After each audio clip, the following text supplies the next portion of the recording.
Motor அறையை பூட்டிய திமுக கவுன்சிலரின் மாமனார். திருப்பூர் மாவட்டம் காங்கேயம் நகராட்சி 5வது வார்டு பஜனை மடை வீதி கட்டபொம்மன் வீதி உள்ளது. பொதுமக்களுக்கு குடிநீர் விநியோகம் செய்ய நகராட்சி சார்பில் போர்வெல் மோட்டார் இருந்துள்ளது.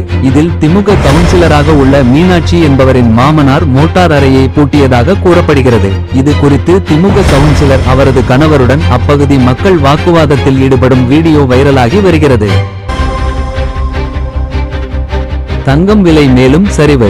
நேற்று முன்தினம் ஒரு சவரன் தங்கம் விலை 55,000 ரூபாய் கடந்த நிலையில் தற்போது படிப்படியாக குறைந்து வருகிறது. அதன்படி சென்னையில் இன்று 22 கேரட் ஆபரண தங்கம் சவரனுக்கு 120 ரூபாய் குறைந்தது. ஒரு சவரன் 54 ரூபாய் 1800 ரூபாய்க்கும் கிராமுக்கு 15 ரூபாய் குறைந்து 1 கிராம் 6850க்கும் விற்பனையாகிறது. அதேபோல் சில்லறை விற்பனையில் வெள்ளியின் விலை கிராமுக்கு 1 ரூபாய் குறைந்து 1 கிராம் 96 ரூபாய்க்கும் 1 கிலோ 96,000 விற்கப்படுகிறது. தீபாவளி சிறப்பு ரயில்கள் எப்போது? தீபாவளி அக்டோபர் 31ஆம் தேதி வருவதை ஒட்டி இதற்கான ரயில் முன்பதிவு கடந்த ஜூலை மாதம் தொடங்கி ஒரு சில நிமிடங்களிலேயே முடிந்தது. இதனால் சிறப்பு ரயில் அறிவிப்புக்காக லட்சக்கணக்கானோர் காத்துக் கொண்டிருக்கின்றனர். வழக்கம் போல் கடைசி நேரத்தில் அறிவிக்காமல் ஒரு மாதத்திற்கு முன்னதாகவே சிறப்பு ரயில்கள் அறிவிப்பை மத்திய அரசு வெளியிட வேண்டும் என பொதுமக்கள் கோரிக்கை விடுத்துள்ளனர்.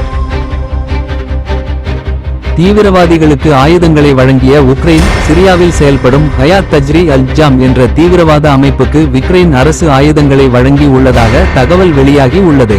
அந்த அமைப்பினருக்கு உக்ரைன் 250க்கும் மேற்பட்ட ரோன்களை வழங்கியதோடு இட்லிப் மாகாணத்தில் ஆயுத பயிற்சி அளித்து வருவதாகவும் தெரிய வந்துள்ளது. சிரியாவில் அமெரிக்காவும் ஒற்றை இன்னும் முயன்று வருவது கவனிக்கத்தக்கது.